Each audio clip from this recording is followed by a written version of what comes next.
Afternoonsies. We're all a little jaded today. Our hearts are all a little darker. From my post that I talked about this morning, about everyone just taking stock and thinking about the words they choose and the attitudes they hold towards others who may have differing opinions. I mentioned education, and I really think the education part is super important. When I've mentioned that, back in the day when I was a kid, we all pretty much felt the same stuff, believed the same stuff.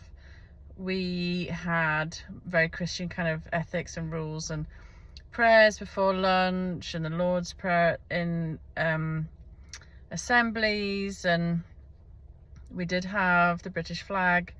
We didn't have any ideology at all taught to us. There was nothing, and patriotism was revered, and it was very cohesive. Whereas these days, like my kids, have been brought up with being taught British history's bad, white man bad, white supremacy, toxic masculinity, 100 genders. I had a teacher telling my son they had a debate on socialism versus capitalism, and really went really hard on the kids that said they would vote for capitalism. And it's like, no, socialism is the way for this.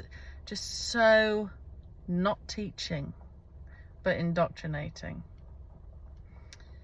And it is so divisive. You shouldn't know your teacher's opinion. They should teach you to form your own opinion and to be respectful of other people's opinion, but you shouldn't know your teacher's actual personal opinion. And with Brexit, I have so many examples where teachers in many schools, where I know many people, were pushing Brexit bad, Brexit's racist, Trump's racist, all of this, all the time. It is really well known.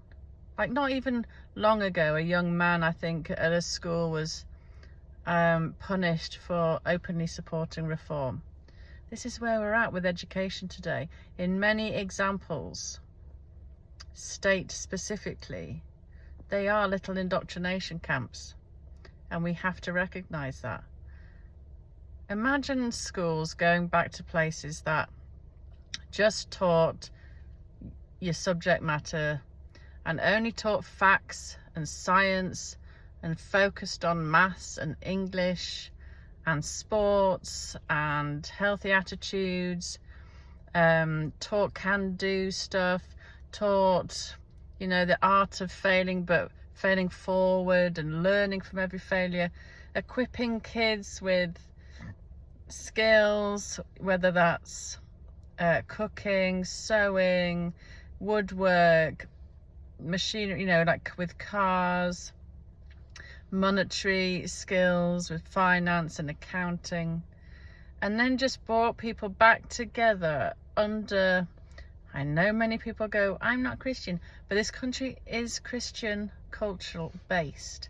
Going back to that, bringing people back under one British culture, having the flag proudly flying, talking about positive patriotism, talking about positive masculinity, never mentioning the colour of someone's skin ever, never talking about 100 genders, because that is an ideology, not a fact. And just instilling the art of debate again, instilling the kind of old British etiquette of good manners, good grace, disagreeing well, all of these things to create a really strong generation of people coming through that, like the old days, could take a joke, had thick skin, were resilient, were proud.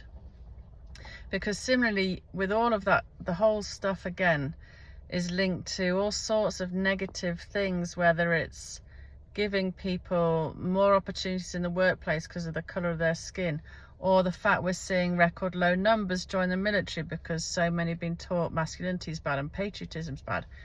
All of it, in my opinion, goes back to the state of our education that we have today and since Tony Blair. Now, fortunately, with the people we have in power right now, I don't see that getting better whatsoever.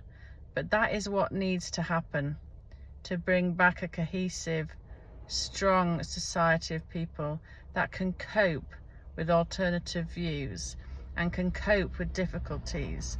Rather than, I find a lot of people these days are very infantilized, very weak, and they can't cope at all with someone disagreeing with them, whether they fall out with them, whether they get really, really angry and abusive, and they look like they're just going to erupt because they can't compute the fact you don't believe the same way. And that, I think, it's all down to education. So education is key in healing what is a very broken, fractured society.